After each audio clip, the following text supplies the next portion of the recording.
So how many units did you and your wife buy as you were, kind of, I guess, before you entered this next stage of bigger pockets, and like how did that even come about? Yeah.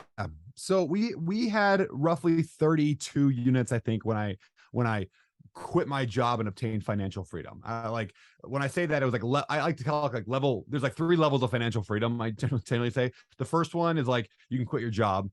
The second one is you can like you know buy a jet, and like the third one is like you can buy the New York Jets. Right? There's like these like three levels. Right? There's like I can pay my bills. I'm rich, and then I'm absurdly rich, right? So I like this is just phase one, right? I'm making like $3,000 to $4,000 a month in profit. Uh, in there, I bought a 24 unit. The thing that put me over the edge was I bought like a duplex, then a triplex, then a couple of houses, and then I bought a 24 unit with seller financing, so I didn't have to like get a loan on it. They carried the contract, which means the I didn't have to like come up with a big down payment. I didn't have to get any of that. It was like a very much like a God thing, like in that like literally I was at church talking to this old couple, and they knew I was interested in real estate, so like they would kind of talk to me a little bit about real estate once in a while, like ask me how I'm doing with my houses. And the guy even is the first guy ever when I bought my first house who showed me how to paint with a paint sprayer. He came over and showed me how to use a paint sprayer. I had no idea they were in real estate, so I mentioned them. I'm like, yeah, I just read this amazing book yesterday called The ABCs of Real Estate Investing, and it's by a guy named Ken McElroy, and it's all about buying apartment complexes, and I want to buy an apartment complex someday. I'm fired up about apartment complexes. And they looked at each other, they looked at me, and they were like, huh, that's interesting, because we actually have an apartment that we want to sell. I mean, that's how that came about. It was in church Wow. at like the awkward, greet your person next to you kind of moment at church, like in the middle of the church. Like they had an apartment they wanted to sell. So they actually carried the contract. They helped me figure out how to do it. They mentored me into owning that property.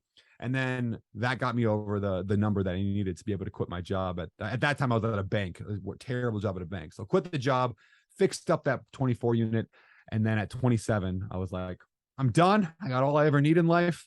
I quit, and I sat on the couch and watched, like, I don't know, Law and Order for 6 months.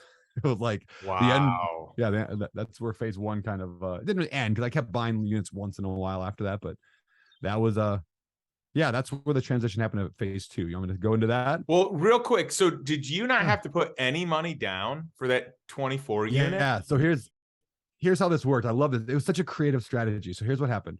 So they didn't need a down payment. What they wanted was to travel. They wanted to get an RV. They were 75 years old. They want to travel around the country in an RV and go south for the winter and that kind of stuff. But they couldn't do it because they had this apartment complex that was driving them crazy, and they had to deal with all the problems. And they had sold it once before for like 10 years. And it just, the guy who had bought it from them, like on seller finance, he just drove it into the ground. So I was solving their problem, right? Somebody they trusted. They'd seen me do years and years of hard work in the industry, which is such a powerful lesson, right? It's like the whole like you don't know who in your future is watching you today and watching how you do things. Like how you do anything is how you do everything. They were watching me for 5, 6 years, like build up a reputation as somebody who does what they say they're going to do, somebody who takes action, right? So like I didn't even know that they were watching me, and that something was being orchestrated here. But so then all they needed, they didn't have a lot of money either, but all they needed was enough to cover the closing costs, like to pay the county, the taxes, whatever. And it was like $10,000 or $15,000. Well, I didn't have that. I mean, I didn't have anything. And so we basically agreed to, and this was like their idea. They said, well, why don't we just do a lease option? So like a rent to own situation, a triple net lease option where you take over everything, like right now. And this is like 6 months after we started talking. It took about 6 months to 9 months to actually pull it all together. But you take over the whole property right now. You get all the income that comes in. It's all yours. And then you pay all the expenses. But we're not actually selling it to you. You're having a master lease over the whole thing. So that's what we did. And then they also agreed to what they called I don't even know if it's the terminology, but a step up mortgage. So in other words, they said, the mortgage payment is going to be like $4,500 a month, whatever it was. But they knew that the property couldn't handle that even at the time, because half the units were vacant. And so they let me pay $1,000 a month for the first, I think, year.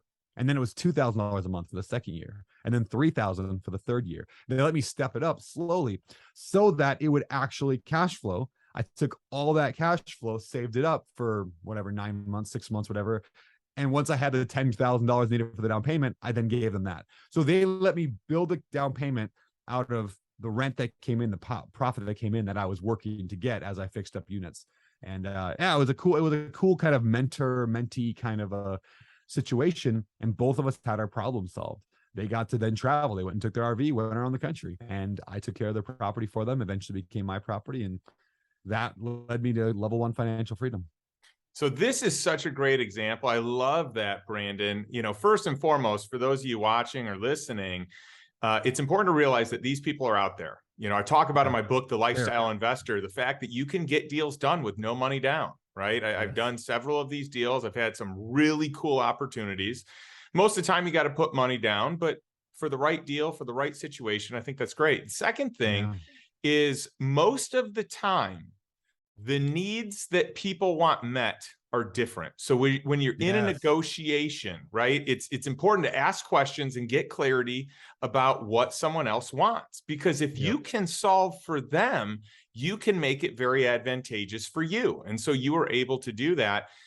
Third point I'll make is a lease option is a great way to buy, especially if you're going to buy something that's like way like this is a super turnaround. You so that way, like if you had to walk away, you could walk away if it's like too heavy of a lift, but you have the right to buy it, and the terms, you know, you can work your initial payments in as part of it. I mean, there's all kinds of ways to structure it, but the bottom line is you are in first position to buy this property. So if you can in fact turn it around, it's yours. And so it's a brilliant strategy that I don't see happening very often.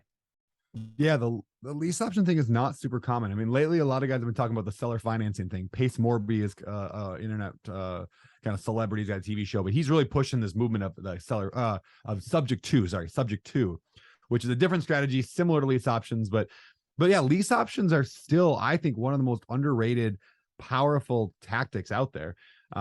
Especially if you can do what's called like a lease option sandwich, is where like you rent a property from somebody, then you re-rent it out to somebody else, and you get a lease option on the front and on the back, and you're the middleman. There's some cool stuff there. One more piece of creative strategy I used on that. There's actually multiple strategies I used to pull this off, which is a lesson in itself. It's rarely, in the world of no money down real estate, it's rarely one strategy. So here I am buying this property, right? But I'm 25 years old or something like that at the time. And I didn't have the money to fix it up. Like, where am I going to come up with all the money to fix it up? So I went to actually my parents and I said, hey, do you guys want to partner on a real estate deal? I said, I just need access to about $50,000 in a line of credit that they had on their house. They just had a home equity line of credit. So I borrowed like $50K off that line of credit. And I said, someday I will give you 50% of the profits of whatever I make on this property. Now, it could have been my parents. It could have been almost anybody. It was a pretty stupid good deal for them, because they get 50% of a deal off no money. It's just off a line of credit that they had. But they had to trust me, right? I'm a 25-year-old kid. They should get paid for that. So it was really fun a few years later to be able to give them a check for a couple $100,000 and say, thank you for trusting me, 7 years ago, when I sold that property for a lot more than I bought it for.